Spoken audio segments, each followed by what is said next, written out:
merveilles, par tant de mystères. C'est le roi de gloire, il est le roi des rois. Quelle grâce incomparable, quel amour infini, que tu aies pris ma croix, que tu sois mort pour moi. Tu as payé le prix pour qu'enfin je sois libre.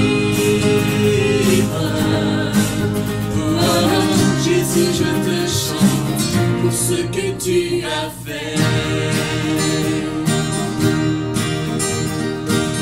Qui ramène la paix dans la confusion, change les orphelins en fils et en filles. C'est le roi de gloire, il est le roi des rois. Qui règne sur les peuples dans la vérité, brille comme le soleil de tout son éclat. C'est le roi de gloire, il est le roi des rois. Quelle grâce incomparable, quel amour infini, que tu aies pris ma croix, que tu sois mort pour moi. Tu as payé le prix pour qu'enfin je sois libre. Oh, Jésus, je te chante pour ce que tu as fait.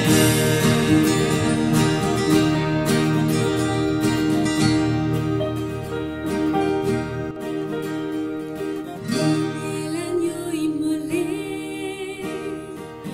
digne est le roi vainqueur sur la mort. Digne est l'agneau immolé,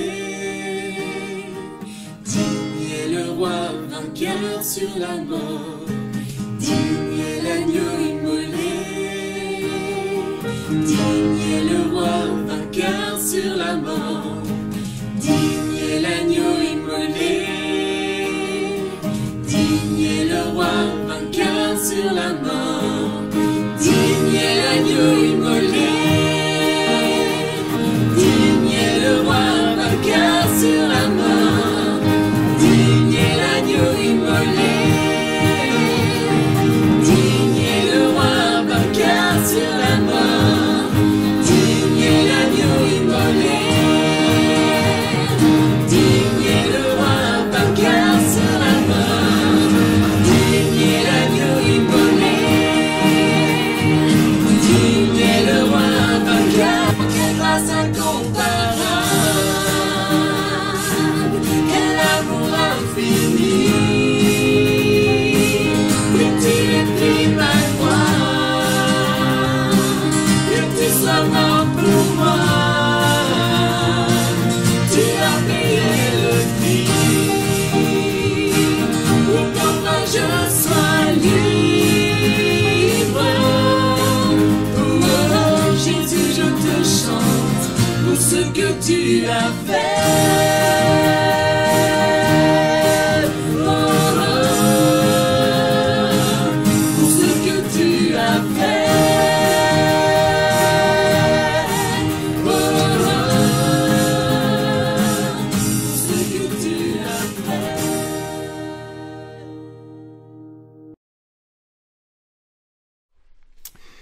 Bien chers amis, bien chers frères et sœurs, épouses de Jésus-Christ, soyez les bienvenus là où vous êtes pour ce dimanche de Pâques.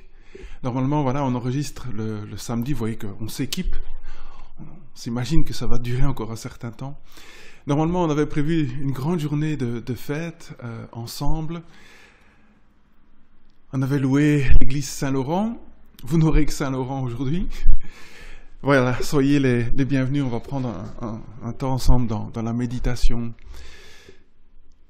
dans la réflexion et dans la joie. Parce qu'il est vraiment ressuscité, parce qu'il est là, parce qu'il est avec nous. Il a dit, je serai avec vous tous les jours jusqu'à la fin du monde. L'apôtre Paul a cette belle formule qui résume l'évangile. Il est mort pour nos péchés, il est ressuscité pour nous justifier. Nous sommes, par l'œuvre de Jésus, en règle. Toute la faveur de Dieu est venue sur nous. On est réconciliés, on est en paix avec Dieu. Et puisque nous sommes déjà ressuscités avec lui spirituellement, on comprend que l'Écriture nous invite à chercher les choses d'en haut, parce que notre vie, elle est cachée avec le Christ. Et Paul dit que quand le Christ paraîtra, alors toute notre vie paraîtra aussi. Que ce temps de Pâques, différent des autres années, puisse être un moment de renouvellement, de proximité avec le Christ, de vie du Christ en nous. Avant d'ouvrir la Bible, après quelques années de ministère, c'est pas toujours forcément facile de prêcher lors des grandes fêtes, puisque textes de résurrection, de passion, on les aborde presque chaque année, souvent même aussi les autres dimanches, bien sûr. Cette année, le Seigneur a vraiment attiré mon attention sur une de ses paroles juste avant son arrestation et qui a une conséquence importante sur notre vie après sa résurrection. J'aimerais lire avec vous un texte dans l'évangile de Jean au chapitre 16, à partir du verset 19 jusqu'au chapitre 24. Et je vous dirai après l'expression que le Seigneur a imposée sur mon cœur pour notre édification. Il est là dans la chambre haute, sont les dernières paroles qu'il leur adresse. Et il s'interroge sur pas mal d'affirmations de Jésus. Et Jésus comprit, verset 19, qu'il voulait l'interroger. Et il leur dit, vous vous interrogez les uns les autres sur ce que j'ai dit. Il venait de le dire encore un peu de temps, et vous ne me verrez plus, puis encore un peu de temps, et vous me reverrez. Et il s'interroge. Et Jésus ajoute, en vérité, je vous le dis, vous pleurerez, et vous vous lamenterez, tandis que le monde se réjouira. Vous serez dans la tristesse. Mais votre tristesse se changera en joie. Lorsqu'une femme accouche, elle éprouve de la tristesse parce que son heure de souffrance est venue. Mais lorsqu'elle a donné le jour à l'enfant, elle ne se souvient plus de la douleur à cause de sa joie d'avoir mis un enfant au monde. Vous donc aussi, vous êtes maintenant dans la tristesse. Mais je vous reverrai, et votre cœur se réjouira, et votre joie, personne ne vous l'enlèvera. Je vous reverrai, et votre joie, personne ne vous l'enlèvera. Ce jour-là, vous ne m'interrogerez plus sur rien. En vérité, je vous le dis, tout ce que vous demanderez au Père en mon nom, il vous le donnera. Jusqu'à présent, vous n'avez rien demandé en mon nom. Demandez et vous recevrez, afin que votre joie soit complète. Seigneur, plusieurs manières à attirer mon attention sur cette réalité. Vous êtes triste maintenant. Mais quand je reviendrai, quand vous me reverrez, quand je serai ressuscité, parce que je serai avec vous tous les jours, plus personne n'enlèvera votre joie. Peut-être un peu moins maintenant, puisque avec le confinement, moins de possibilités d'achat, d'activité. Mais on vit dans une société où les fabricants de joie rivalisent en nombre et en produits pour essayer de vendre, de susciter de la joie. On essaye presque à tous les carrefours de nous vendre de la joie. Et parfois même, ça guette l'Église de vouloir à tout prix créer des sentiments, des espaces joyeux. Alors on ne va pas snober toutes ces offres, il y a des bonnes choses. Mais quand même, on peut dire qu'il circule quand même un certain nombre de contrefaçons. Et la joie prête-à-porter qu'on nous offre n'est pas toujours si joyeuse que ça. Ma question, en méditant ces paroles de Jésus, est de savoir, est-ce qu'il existe une différence entre tous ces produits et ce que Jésus est en train de nous proposer? Jésus dit, je vais vous laisser ma joie, une joie que personne ne pourra vous enlever. De quoi est-ce qu'il parle? Et il insiste. je vous donne ma joie. Et elle ne ressemblera pas à ce que le monde peut vous donner. Alors je voudrais, en ce dimanche de Pâques, simplement réfléchir avec vous. Oh, pas une grande prédication, mais peut-être quelques stations, quelques réflexions, toutes simples, sur cette réalité de la joie. Et je serai moins long que la semaine passée, vous proposer rapidement 8 courtes stations, 8 courtes étapes sur cette question de la joie. Premièrement, la joie et le chagrin. En réfléchissant à ce que Jésus disait, je me disais que la joie, elle est vraiment essentielle dans la vie spirituelle. Elle est vraiment essentielle dans la vie spirituelle. Je crois que tout ce qu'on peut dire au sujet de Dieu, tout ce qu'on peut dire au sujet des promesses, tout ce qu'on peut penser sur la vie chrétienne, toutes les prédications qu'on peut entendre, tout ce que vous pouvez lire, n'aura aucun effet sur notre vie spirituelle si nous ne sommes pas dans la joie.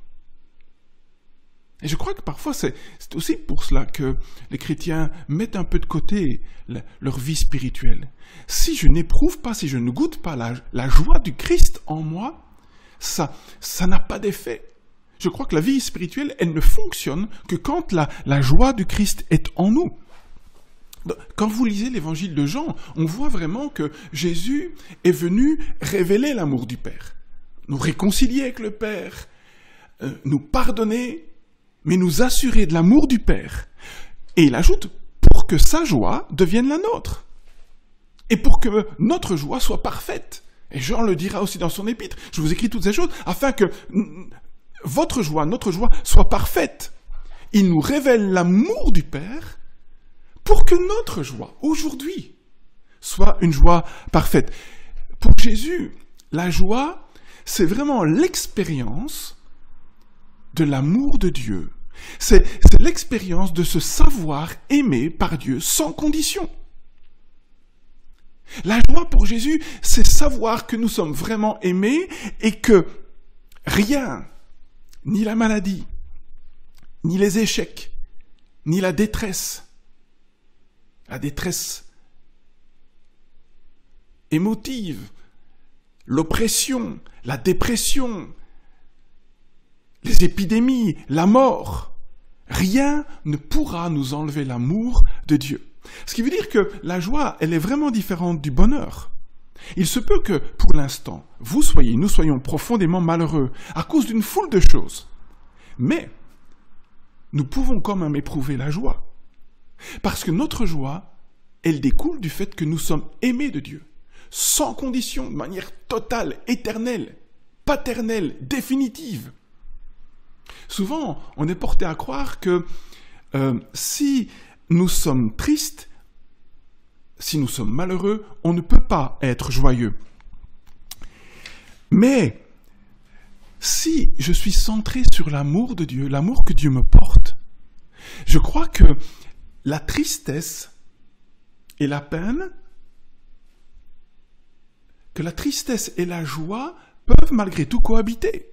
C'est peut-être pas facile à comprendre, mais c'est une réalité. Parce que l'amour que Dieu me porte ne change pas malgré mes expériences, ma situation. D'ailleurs, quand on pense à certaines expériences que nous aurions pu vivre, peut-être des expériences très profondes, la naissance d'un enfant, ou peut-être autre type d'expérience, la mort d'un ami, la mort d'un proche, on réalise que parfois, au cœur même de profonde tristesse, on peut éprouver une joie intense, elles peuvent se rejoindre. On peut découvrir la joie au milieu même de la tristesse, au milieu même de la peine. Je pense à certains événements de ma vie douloureux et difficiles. Souvent, ils ont été l'occasion de découvrir une réalité spirituelle beaucoup plus profonde. Au cœur même du chagrin, il y avait c'est parfois là que j'ai trouvé une joie plus forte encore. La joie et la tristesse peuvent cohabiter. Mais vous le savez comme moi, dans notre vie spirituelle, rien n'est vraiment automatique. La joie, elle ne vient pas s'imposer, elle ne va pas s'insinuer dans nos vies sans qu'on ne s'en rende compte. Je crois que la joie, il faut vraiment la choisir et refaire le choix de la joie jour après jour. Et je peux faire ce choix de la joie parce que j'appartiens à Dieu, parce que je suis aimé de Dieu, parce que j'ai trouvé en Dieu, quelles que soient mes circonstances, un refuge, parce que j'ai trouvé ma sécurité en lui, et parce que rien, l'Écriture dit, même pas la mort, même pas le confinement, même pas la solitude, ne peut me séparer de Dieu. Je dois choisir. Deuxièmement, le choix. Ça peut sembler étrange d'affirmer que la joie, elle résulte de notre choix. De notre choix. Souvent, on s'imagine que les personnes joyeuses sont plus chanceuses que d'autres. On se dit, ouais, elles ont un tempérament joyeux. Ou peut-être, eux, ils ont la chance d'avoir des chouettes circonstances de vie, des circonstances sur lesquelles ils n'ont aucune prise. Et que, voilà, par un sort agréable, ils sont joyeux. Mais je crois que nous avons le choix, non pas des circonstances de notre vie, mais de la manière dont nous réagissons aux circonstances. Je peux choisir. Deux personnes qui subissent le même traumatisme, le même accident, les mêmes difficultés, on va voir que l'une va éprouver du ressentiment, de la colère, de la morosité, et puis l'autre va choisir d'exprimer sa reconnaissance dans la même situation. Elles subissent toutes les deux les mêmes circonstances extérieures, mais leurs réactions sont tout à fait différentes. Regardez autour de vous, on voit combien certaines personnes peuvent avec le temps devenir des personnes amères. Quelque temps, je rencontrais une personne, je l'ai plus vue depuis plusieurs années, quelqu'un j'avais connu, qui était une personne très joyeuse. Et c'était étonnant de le voir après quelques décennies, c'était plus la même personne. Était devenu tellement triste. Et d'autres peuvent vieillir dans la joie. Ça ne veut pas dire que les gens qui deviennent amers ont des vies plus difficiles que celles qui sont joyeux. Ça signifie, je crois simplement que elles ont posé des choix tout à fait différents, les choix du cœur. Je crois que pour nous c'est important que nous nous rendions compte que à chaque instant de notre vie, nous avons l'occasion de choisir la joie. Notre vie possède de multiples facettes. Et chacune de nos expériences contiennent des expériences, des côtés joyeux comme des côtés tristes. C'est pourquoi je peux choisir de vivre le moment présent, soit comme une occasion de ressentiment, ou soit comme un moment de joie. Vraiment, je peux choisir. Et j'ai même l'impression que notre liberté en tant qu'être humain, c'est d'abord cette liberté de choisir mon regard sur les événements, ma liberté de choisir la joie, la liberté d'aimer. Alors je veux vraiment être concret ce matin. Ce serait une bonne chose de nous demander comment développer ma capacité à choisir la joie. Concrètement, qu'est-ce que je peux faire pour choisir d'être quelqu'un de joyeux? Peut-être il me faudrait le matin, avant de me lever, commencer par la reconnaissance et la louange. Non pas de manière mécanique, mais de choisir la joie. Seigneur, tu me donnes la vie aujourd'hui, tu me donnes une certaine mesure de santé, tu vas me donner de vivre des choses aujourd'hui, bonnes ou mauvaises, mais je vais les vivre avec toi. Je choisis la reconnaissance. On comprend pourquoi l'apôtre Paul pouvait dire « Soyez toujours reconnaissants ». C'est un choix. Je peux vivre chaque situation en décidant de vivre ça blotti dans l'amour de Dieu, dans la certitude de son étreinte. Je peux finir ma journée aussi, concrètement, en me disant « Je vais me souvenir de cette journée dans la joie ». Je peux repenser à ce que j'ai vécu, bon ou mauvais, en disant « Seigneur, je te remercie pour ce que j'ai pu vivre. Tu étais là, je suis reconnaissant. tu m'as appris des choses, tu m'as permis de te servir. Et je crois que quand on fait cela, quand la reconnaissance devient vraiment une discipline, une hygiène de vie, un style de vie, la joie du Christ, la joie d'être aimé, je crois que cela va augmenter ma capacité de choisir la joie. Au fur et à mesure, je vais devenir quelqu'un de plus en plus joyeux. Sans effort particulier, je vais devenir une source de joie pour les autres, parce que j'aurai décidé, je vais cultiver d'abord la certitude de l'amour de Dieu, et ça ne dépendra pas des circonstances, nous vivons des temps difficiles. Oh, j'entends certaines capsules vidéo de certains pasteurs qui parlent de temps tragiques et difficiles, oui c'est vrai, ok, mais je peux décider de les vivre différemment, parce que tout compte fait, virus ou pas virus, rien ne me séparera du Christ. Rien. Il est là. Et quel que soit mon chemin, quelle que soit ma santé, quel que soit mon isolement, il m'aime. Il m'aime. Définitivement. Absolument. Extrêmement. Je peux choisir la joie. C'est un choix. Ne reste pas amer, triste, choisis. Parce que on verra que le Christ nous offre cette joie. Mais il nous dit, il est possible pour nous que rien ne vienne enlever notre joie. Mais nous participons, nous choisissons. Je crois que la tristesse engendre la tristesse, mais je crois que la joie engendre la joie. La peine est contagieuse, mais la joie l'est tout autant. Troisièmement, parler du soleil. Je lisais il y a quelque temps un article d'un pasteur qui parlait d'un de ses amis et il était surpris de voir que ce monsieur rayonnait de joie. Et il disait que sa vie n'était pas particulièrement facile, mais que ce monsieur, au sein de ses difficultés, reconnaissait toujours la présence de Dieu autour de lui, dans ses souffrances comme dans celles des autres. Où qu'il aille, quelles que soient les personnes qu'il rencontrait, il était toujours capable de voir la présence de Dieu, toujours capable de voir quelque chose de beau dans les circonstances. Et il était reconnaissant. C'est pas que ce monsieur niait les souffrances qui l'entouraient, n'était pas aveugle aux cris déchirants de ceux qui souffraient, mais c'était quelqu'un qui avait choisi de se tourner vers la lumière. Il disait que ses yeux étaient si affectueux, sa voix si douce, sans pour ça tomber dans la sentimentalité.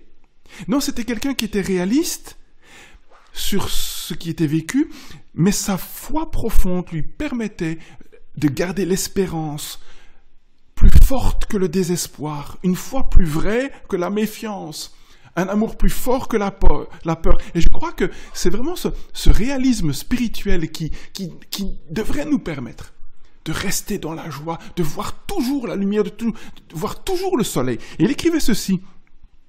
Ce pasteur, quand il le rencontrait, il s'amusait parfois. Il était tenté d'attirer son attention sur les guerres, sur la corruption des politiciens, sur les famines des enfants. Il essayait de le confronter à l'état de brisure de notre société.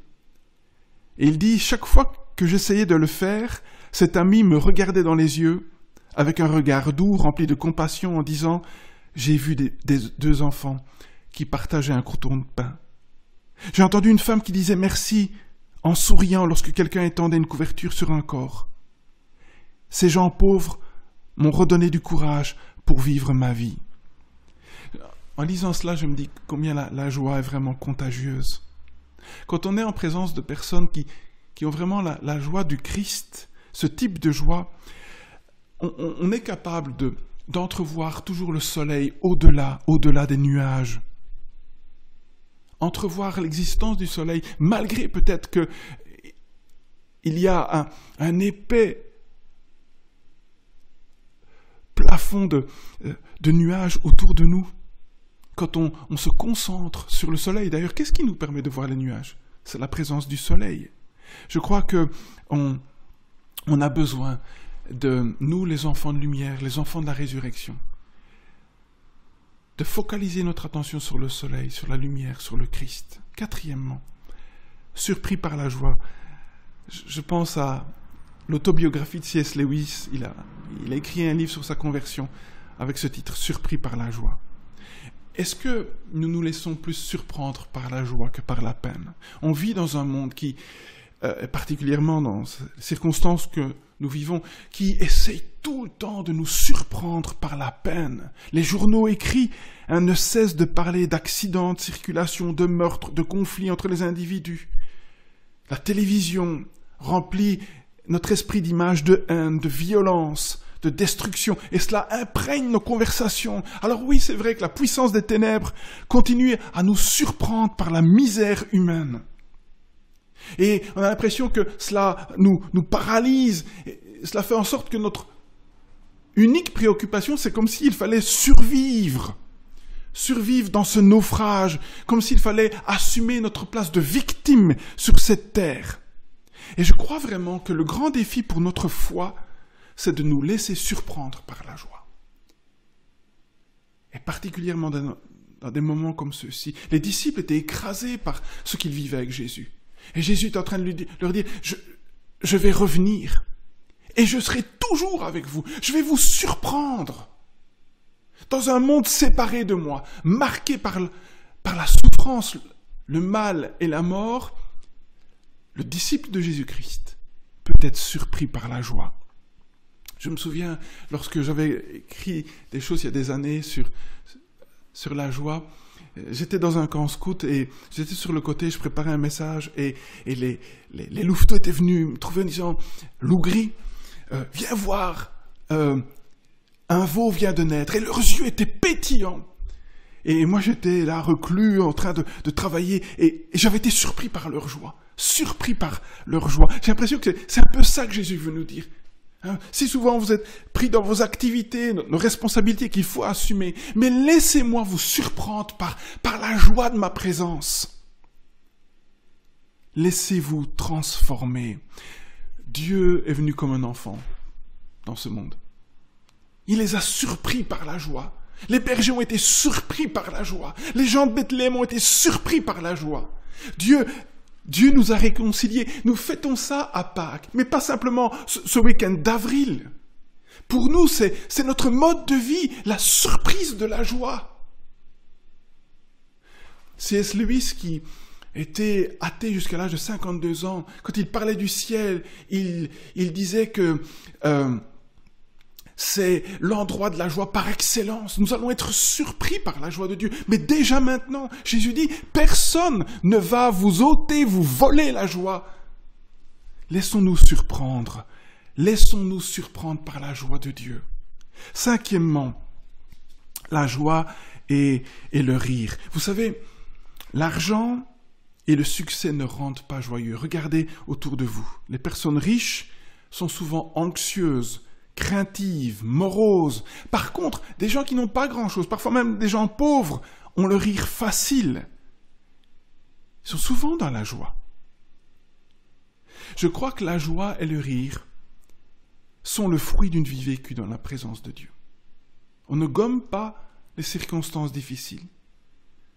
Mais quand je vis proche de Dieu, la joie et le rire peuvent revenir. Parce que je sais qu'il s'occupe de demain. Je n'ai pas à m'inquiéter pour demain. Je peux être dans la paix. Combien on peut être étonné de constater que ceux qui ont beaucoup d'argent ont souvent très peu de temps et que les pauvres ont souvent beaucoup de temps. Et c'est eux souvent qui célèbrent la vie. Alors je ne veux pas idéaliser la pauvreté, pas du tout. Mais Jésus dit que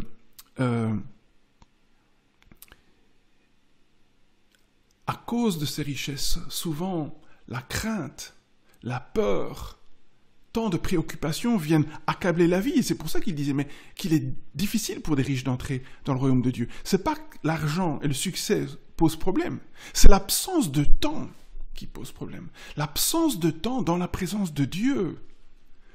L'absence de temps pour goûter à sa présence, pour admirer la beauté de Dieu, la vie avec lui.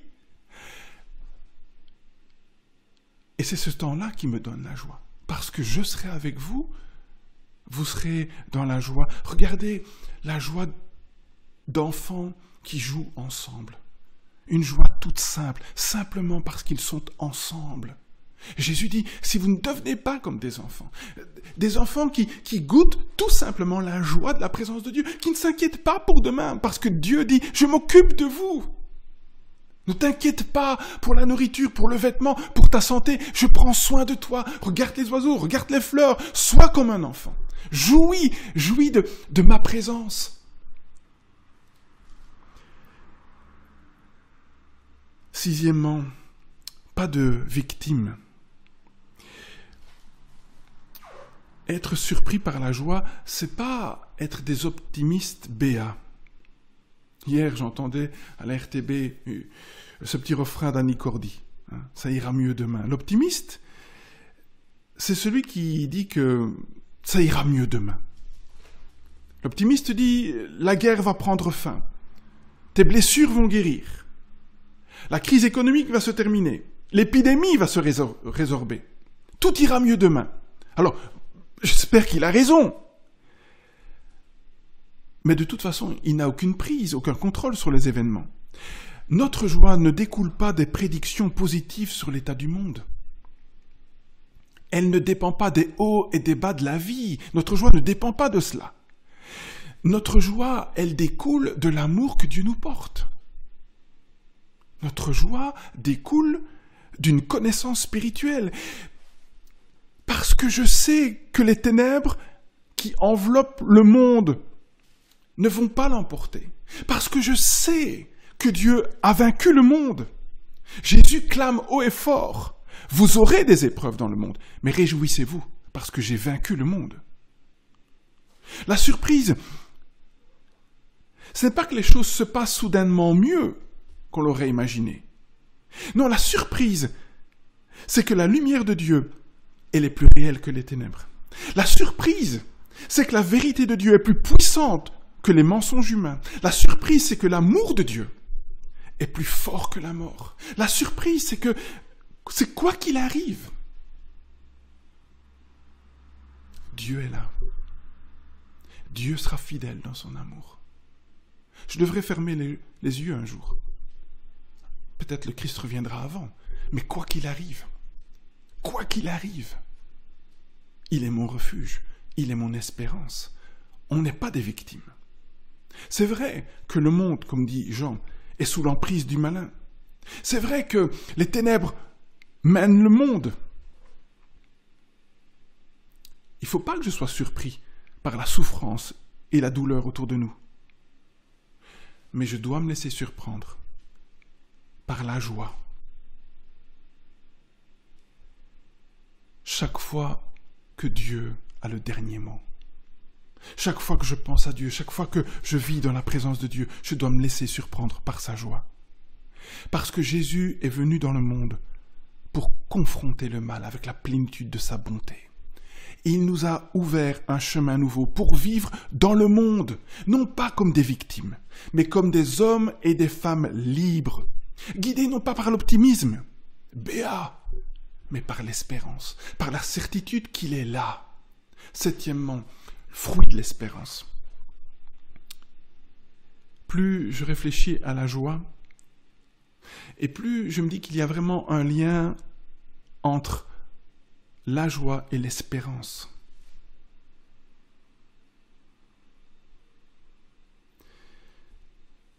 L'optimisme nous fait attendre demain en espérant que ça aille mieux. Mais l'espérance me libère du besoin de prévoir l'avenir et me permet de vivre le moment présent, paisiblement, de manière décontractée, confiant que le Seigneur ne va pas m'abandonner et qu'il va satisfaire mes besoins les plus profonds. Ça, c'est l'espérance. C'est pas bêtement de l'optimisme. Je peux affronter les choses difficiles. Vous aurez des tribulations. Beaucoup de nos frères et sœurs sont morts martyrs. Certains le vivent encore aujourd'hui. Certains de nos frères et sœurs sont malades, vont mourir. En gardant l'espérance. En gardant l'espérance. Jésus a dit, celui qui vient à moi n'aura plus faim, n'aura plus soif. Je vais l'apaiser. On peut avoir une foi extravagante, parce qu'il satisfait nos besoins les plus profonds. Ce qui veut dire que dans cette perspective, la joie est le fruit de l'espérance. Le fruit de l'espérance. Lorsque je crois profondément qu'aujourd'hui, Dieu est vraiment avec moi, que son étreinte me protège, qu'il guide chacun de mes pas, alors je peux vraiment abandonner mon besoin pressant de savoir comment ça ira demain. Comment ça se passera pour moi le mois prochain? Comment ça ira l'année prochaine? Je peux vivre pleinement l'instant présent parce que je sais que Dieu est là. Et je peux être attentif aux signes de sa présence, aux signes de son amour, et je peux devenir porteur d'amour et de joie pour les autres. Souvent, on entend les gens parler, on parle comme ça, on se souvient du bon vieux temps. Et on va idéaliser nos souvenirs. Et pourtant, je crois que si souvent, dans ces moments-là, on pensait beaucoup à l'avenir. Comment ça va se passer plus tard?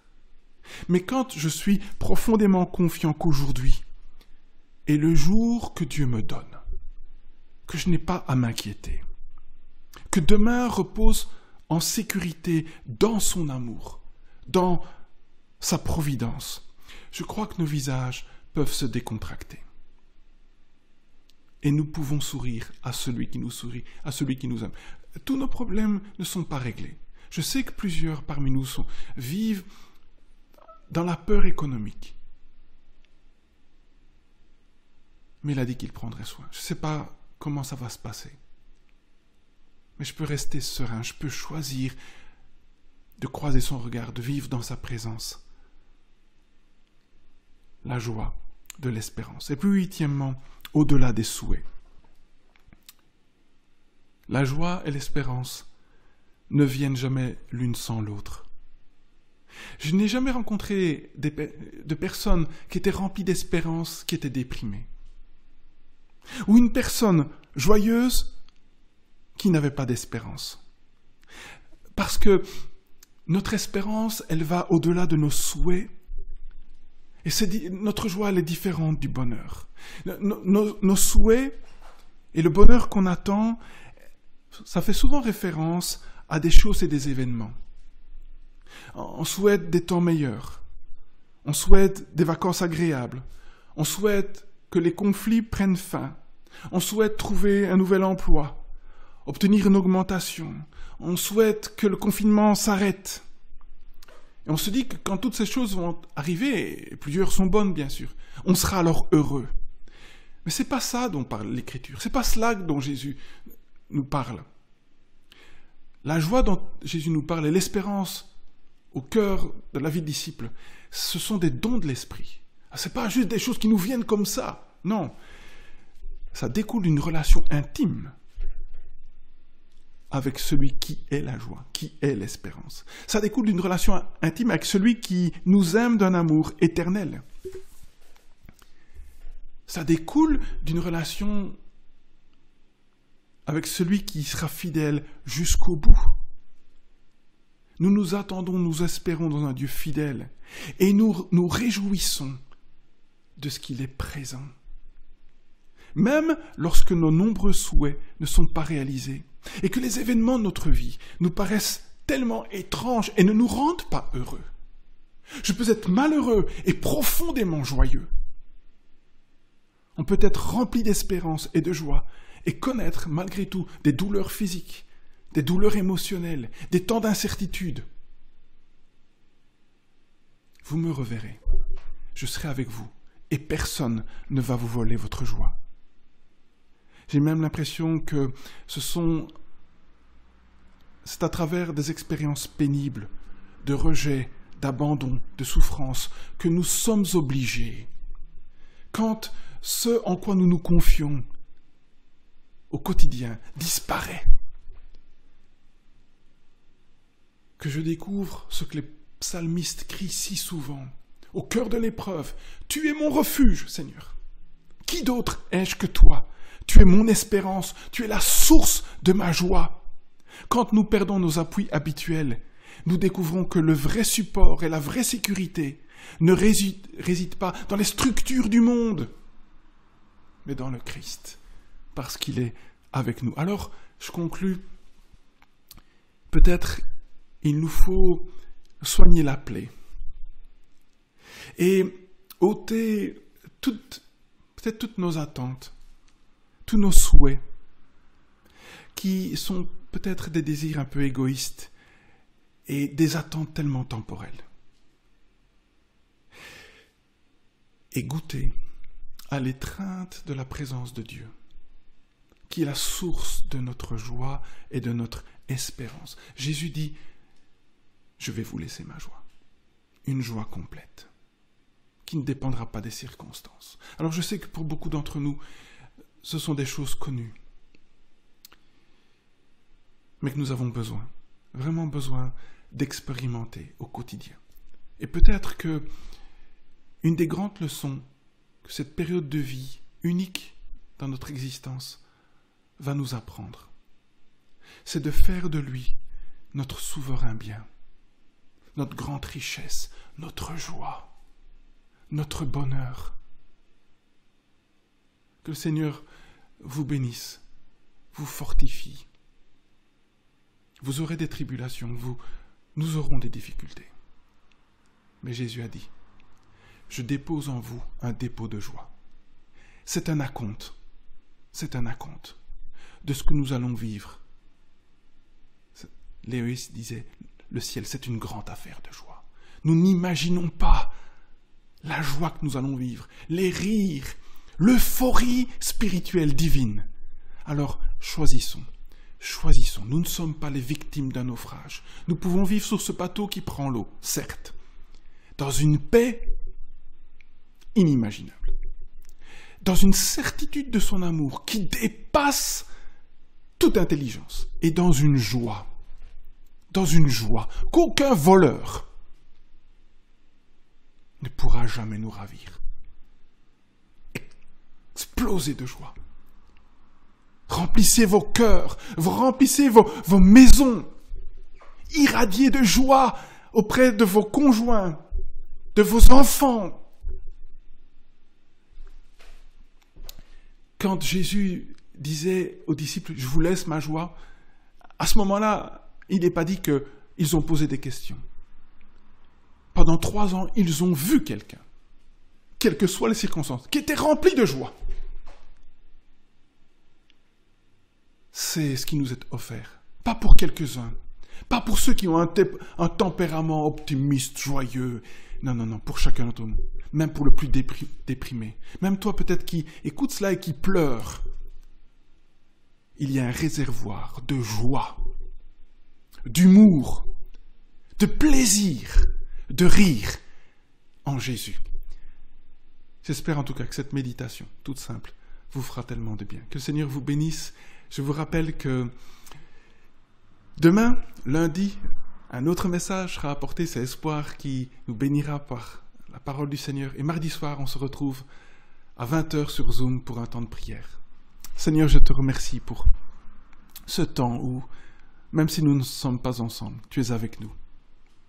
Et tu nous promets que tu nous feras sentir, expérimenter ta présence.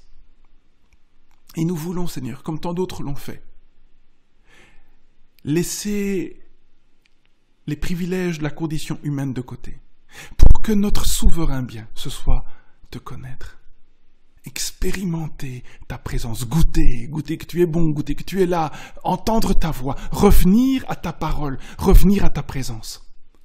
Bénis ton peuple, Seigneur, remplis-nous de toi, fais de nous des porteurs de joie, des porteurs de vie. Tu nous as fait l'immense privilège d'être porteurs d'une bonne nouvelle. D'une nouvelle, d'une joie incroyable. Je te prie que nous trouvions le zèle et le courage et le plaisir de le vivre, de la vivre et de l'annoncer. En toi, Jésus. Amen.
tous verront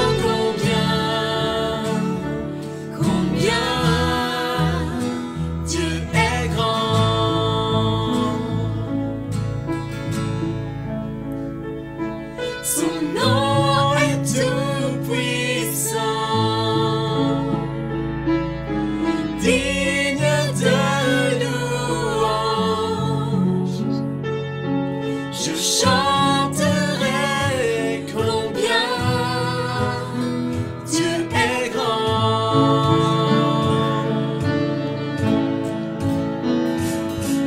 Son nom est tout puissant, digne de louange. Je chanterai combien Dieu est grand.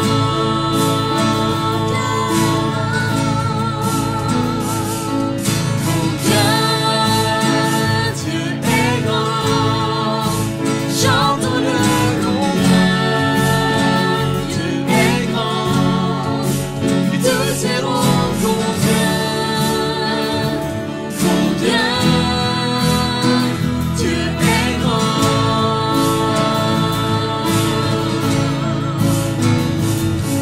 Combien Dieu est grand. Chantons-le combien Dieu est grand. Et tous verront combien Dieu est grand.